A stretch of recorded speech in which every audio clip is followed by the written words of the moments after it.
You ever build a peaceful cabin by a river, just to have the HOA call 911 like you were detonating a sewage plant? That's what happened when Janet Corkill, chairwoman of Clipboard Chaos, screamed, "Me, you can't just build a shack next to water you don't even own." Thing is, I didn't just own the land. I owned the river she thought she ruled. Ever had a neighbor completely lose it over something they didn't understand? Drop your HOA horror stories in the comments. I'm all ears. I was halfway through measuring the frame for my late father's porch when she showed up uninvited, walking like her knees owed her money. My truck was still running, my lumber still neatly stacked. Me and this woman came marching across gravel like she was filming a low-budget episode of Law & Order HOA Unit. "This is a high-end community," she declared, me fanning herself with a laminated rule sheet like it doubled as a legal weapon. Me Sabines must be at least 3,000 square feet and reflect colonial character. Not whatever you're building out of divorce wood. I looked up from my tape measure and said, "Mom, it's a porch, me not a nightclub." That didn't go over well. She clutched her pearls like I'd parked a swamp monster on her welcome mat. Now, I had permits, county, issued, professionally filed, and legally bound. Me. But Janet treated permits like rumors, annoying, ignorable, and beneath her OA gospel. Visual pollution, she called my lumber. Me. Porch-based property devaluation, she muttered like it was a medical diagnosis. I asked, politely, if she was the HOA president. She smirked like a raccoon in a bread factory. "I'm the chairwoman. That means I enforce standards. I approve all construction. Me. I prevent collapse, architectural and moral." I hadn't heard that much delusion since a magician tried to charge me for invisible card tricks in Vegas. So I called my attorney that night, Callaway. The kind of man who could sue a ghost and win. I said, "I need ownership records on Clearwater Creek, and I need them yesterday." He didn't even blink. "Just how bad is this HOA, Clint?" I replied. "She fined someone for leaving their hose coiled in the shape of a question mark."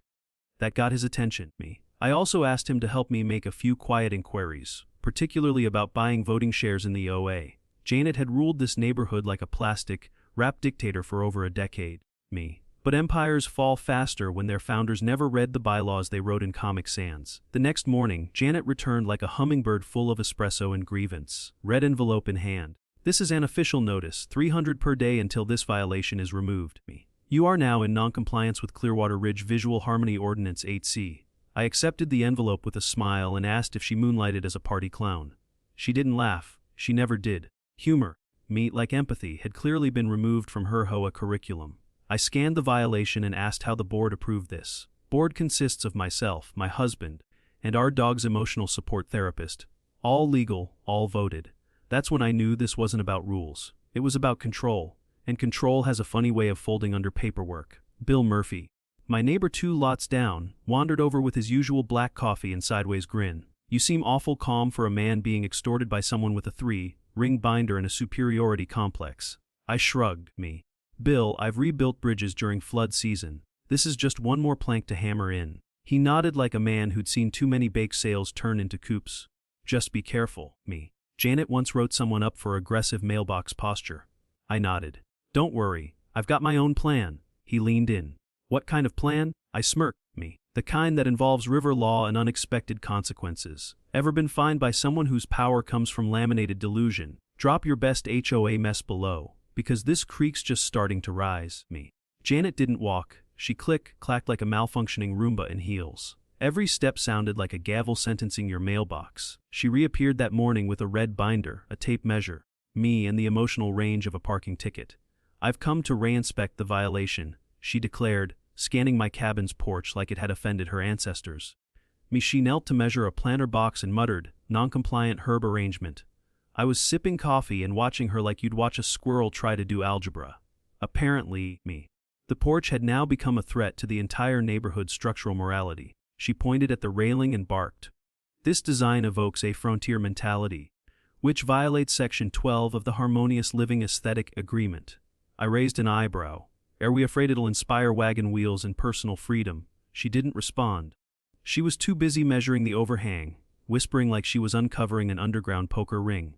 "This isn't a porch," she hissed. Me. "It's an unapproved outdoor platform for disorder." That's when I knew I'd officially entered satire territory. Instead of arguing, I handed her a fresh copy of my county-approved permits. She held it like it was a cursed scroll, squinting for loopholes. "Permits don't override the principles of the HOA," she snapped. "This community has standards." We're not just a collection of roofs, we're a brand. I nodded solemnly. A brand of what exactly? She didn't flinch. Stability, order, colonial charm. She actually used finger quotes on that last one. That's when I made my mental decision. I was done budding porches. I was building leverage. Later that day, I got a call from Callaway, my attorney. Rever usage rights are available, he said casually, like he was offering me an extra breadstick. And the HOA is technically a corporate structure. Shares are transferable. With enough votes, you could, well, own the game board. I paused mid-hammer.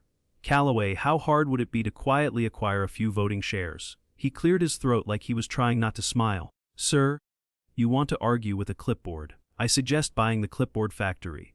Game on. Turns out, a lot of folks were tired of Janet's reign of decorative terror. Bill told me she once fined a family for hanging a wind chime that swayed too aggressively. Another neighbor got cited for growing emotionally disruptive marigolds. So I started making quiet offers. Through shell companies, of course. I figured if I was going to take down a bureaucratic basilisk, I should do it with legal fangs. I offered $2,000 per share cash, clean, no questions. A few shrugged, smiled, and signed. But the real twist came from inside the lair. Mrs. Dobbins, one of Janet's own precious board members, shuffled over one morning while I was leveling the frame. Timber, I hope you don't mind, but I sold you my share. I blinked.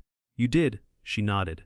Janet only calls me when she needs someone to second a motion or babysit her cat.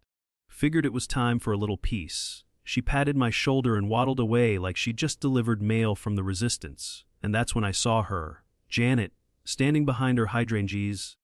Me blinking like a computer trying to run an update it didn't understand. You can't always outtalk someone who lives for conflict, but you can quietly change the rules while they're yelling.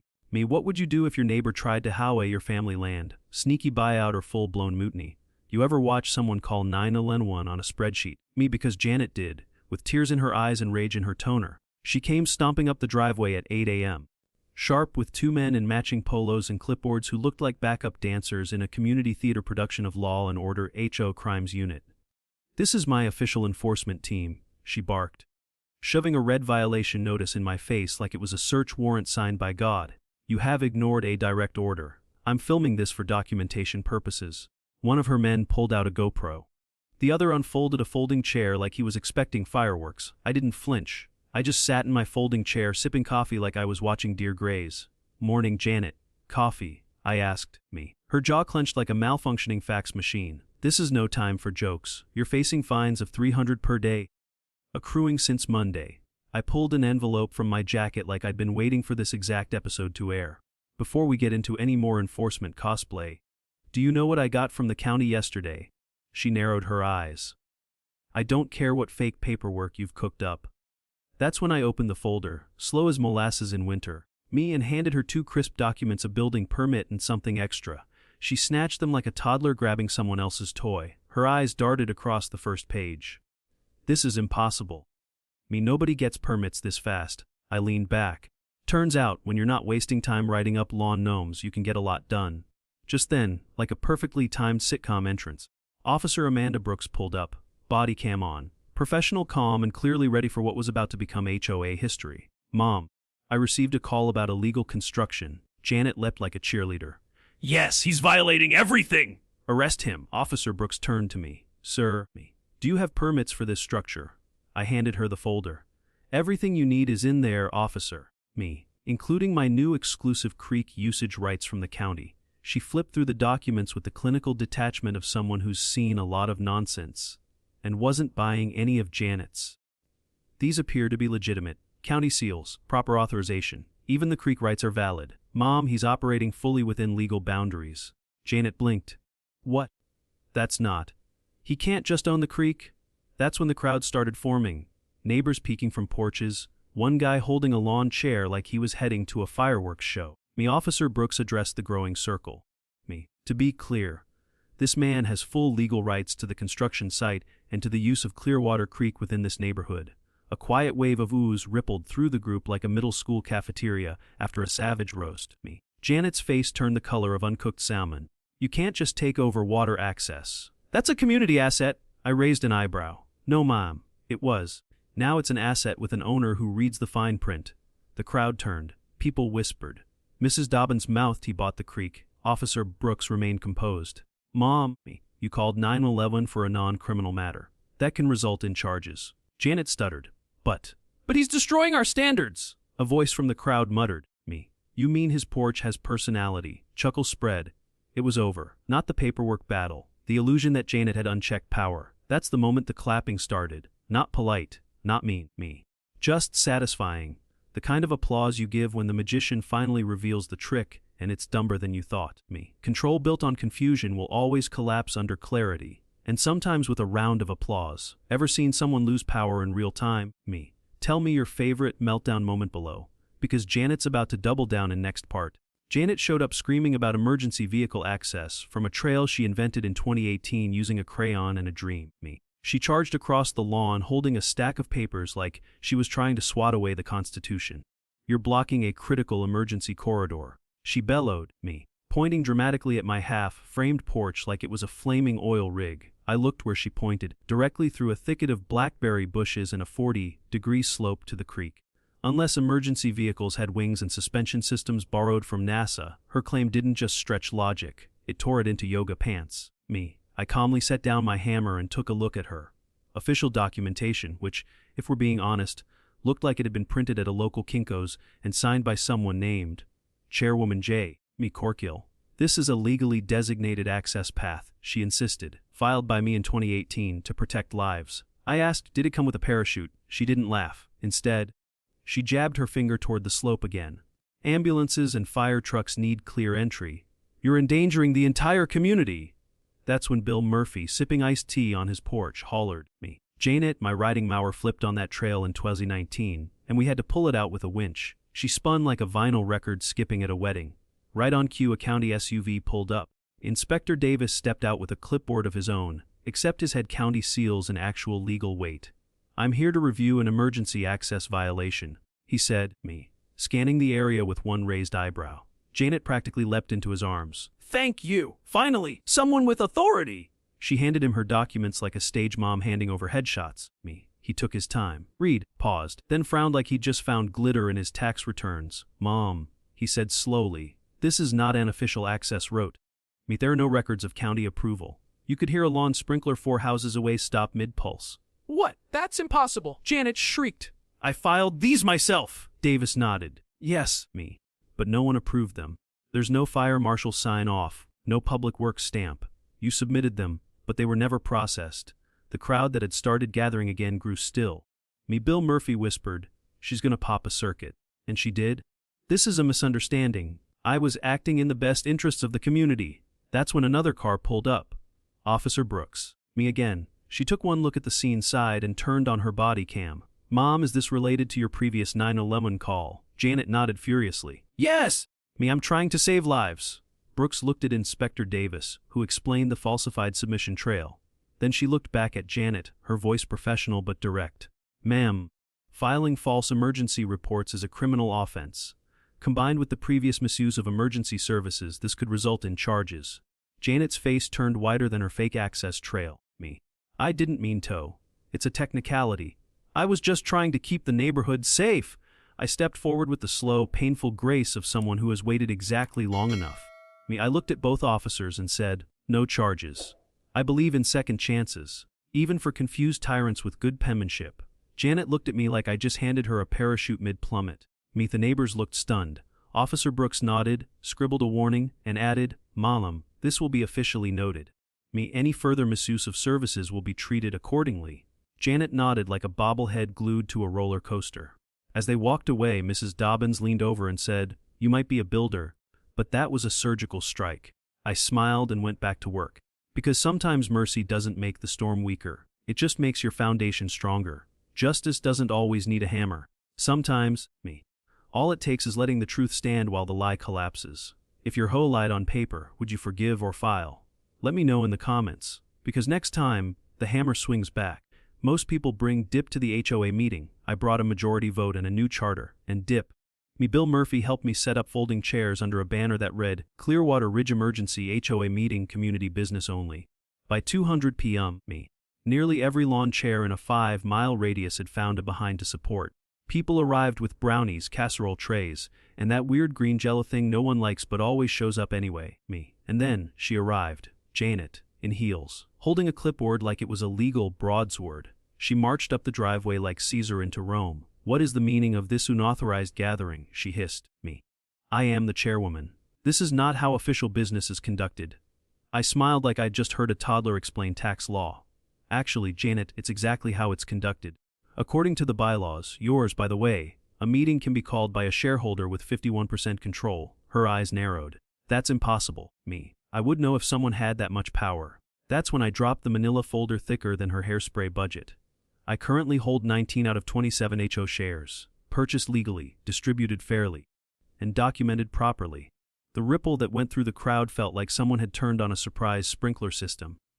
Mrs. Patterson stood up. "I bought mine." Me. $2,000 straight to my checking account. Mr. Marina chimed in, "And mine. No regrets. Feels like I sold my stress and got a barbecue budget in return." One by one, hands went up. Shareholders, me, freed from the rain of fines, stood with their new chairman. Even Janet's husband Frank, still wearing his HOA is Love shirt, slid behind a tree like a cartoon character trying to escape his own shadow. Me. Janet sputtered, "This is a hostile takeover! This isn't democracy!" I stepped to the center like it was a town hall revival. "No ma'am, this is a potluck revolution." Motion to vote for new leadership. "A wave of A!" thundered across the yard.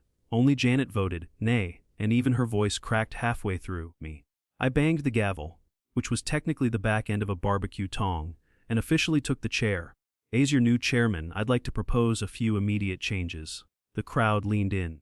Me. I held up 3 fingers. 1. All aesthetic violation fines are permanently abolished. If your gnome offends someone, let him squint. A cheer. 2. Lawn care enforcement is suspended. Me. If you like your dandelions, you can keep your dandelions. Louder cheer. 3. Riverfront access is now free to all residents. No fees, no forms, no fuss. That's when people stood up. Me. Applause broke out like a thunderstorm of joy. Someone yelled, "Can I name my duck Janet now?" and got a high five. Meanwhile, the actual Janet muttered something about legal recourse and stormed off like a confused soap opera villain with nowhere left to plot.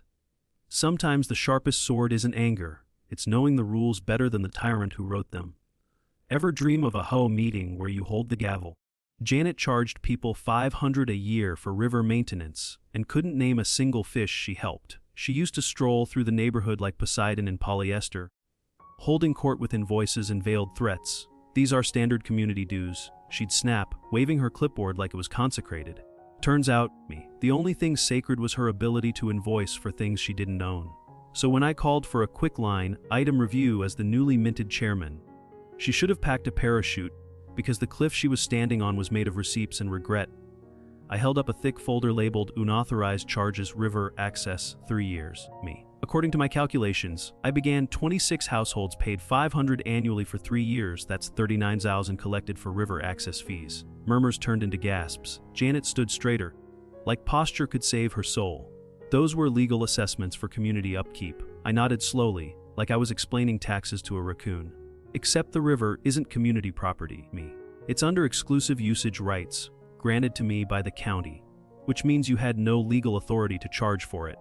That's when her eye started twitching like a guilty slot machine. Me. Bill Murphy leaned forward. "So where's the $39,000 now?"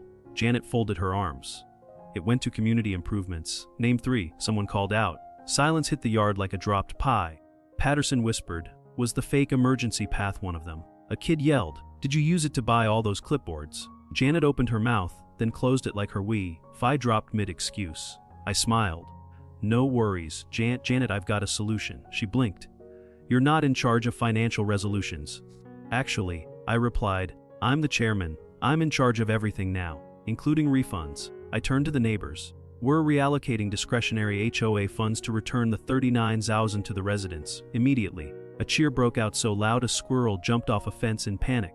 Janet's jaw unhinged like a garage door with a busted spring. "You can't just give it all back! That money was meant for order!" I raised an eyebrow. "Then why does disorder feel like justice, Mr.?" Marina chimed in, "That refund is going straight to a kayak for my grandkids. And we're naming it accountability." Janet looked like someone had told her beige was going out of style. The last thing she muttered before storming off, heels stabbing the grass like she was personally attacking the earth. "You're ruining everything with smiles." I didn't argue, mostly because I was too busy watching the neighborhood transform in real time. People high-fived, One guy pulled out a receipt from 2022 and kissed it like it was a winning lottery ticket. Me. Justice hadn't just knocked on Janet's door. It repossessed the porch she tried to find. Accountability isn't revenge. Me. It's just finally asking where the money went and not letting the answer be somewhere important. Ever been charged for something fake? What happened when you asked for a receipt? Me. Drop your wildest HOA fees below. Nothing ruins a barbecue like your ex. Dictator shouting at a child for catching a fish without a board-approved permit. Me. The first Clearwater Ridge community cookout was in full swing. Burgers sizzling, potato salad multiplying like it had a fertility grant, and laughter bouncing off the river like joy on echo mode. Me. Kids were splashing, parents were smiling, and Bill Murphy had appointed himself chief hot dog inspector, for reasons no one questioned. Then, like a wasp in a picnic, she arrived. Janet. Blazer pressed. Me. Clipboard clenched. Lipstick sharp enough to etch a no parking sign. She stood at the edge of the gathering like she'd stumbled into a music festival themed around joy and personal freedom. What is this unregulated gathering? She snapped, stepping over a sprinkler like it personally insulted her property values. Me. This isn't a celebration. It's a breach of community standards. I offered her a lemonade. She refused like it was poison brewed by unruly flower beds. Kids ran past her giggling barefoot. Me. And clearly not up to HOA code. Her eyes tracked them like they were squirrels with criminal records. Then it happened. Little Maria Lopez, age 7, me, proud owner of a pink fishing pole and a smile that could melt asphalt, ran up holding a fish the size of a flip-flop. "Mrs. Janet, want to see my fish?" she squealed. Me. Janet recoiled like the trout had whispered communist propaganda. "Don't touch me with those dirty hands." Gasps echoed like someone had unplugged the party. Maria's mom, Mrs. Lopez, stood slowly. Me. Her voice even and calm. "Excuse me." Janet backpedaled, tripping slightly on her own rage. "This is exactly why we had rules." Me. This is how communities fall apart. When we let those people in. Time froze. Her voice didn't crack, it clarified, and the crowd heard every syllable like they were printed in bold font across the sky. "Mrs. Me." Patterson's smile vanished. Mr. Marina dropped his lemonade. Even the grill went silent. I stepped forward quietly but firmly. "Those people," I asked. "You mean families who fish, who barbecue? Or just ones who don't match your preferred lawn color palette?" Janet huffed. "This used to be a neighborhood of standards.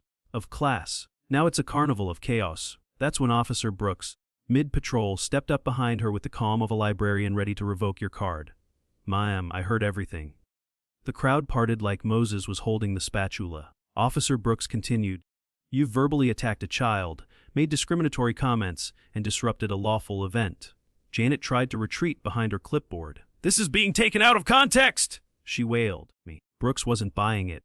"The context is clear, ma'am, and so are your intentions." Maria, still clutching her fish, looked up and whispered, "I just wanted her to see it." Brooks knelt beside her.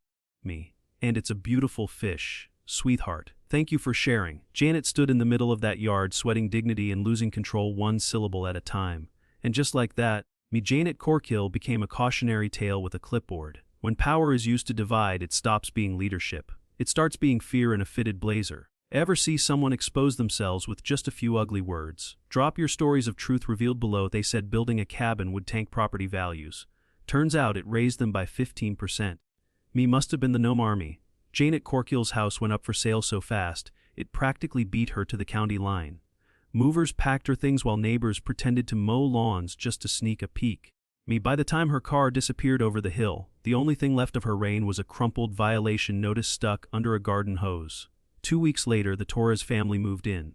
Parents kind. Me. Kids feral as in a good way, and a golden retriever named Waffles who immediately became mayor of the Cull, Deep Sack. Jennifer Torres walked over on day one with a tray of cookies and zero clipboard energy. Me. "Thanks for making this place feel like home," she said.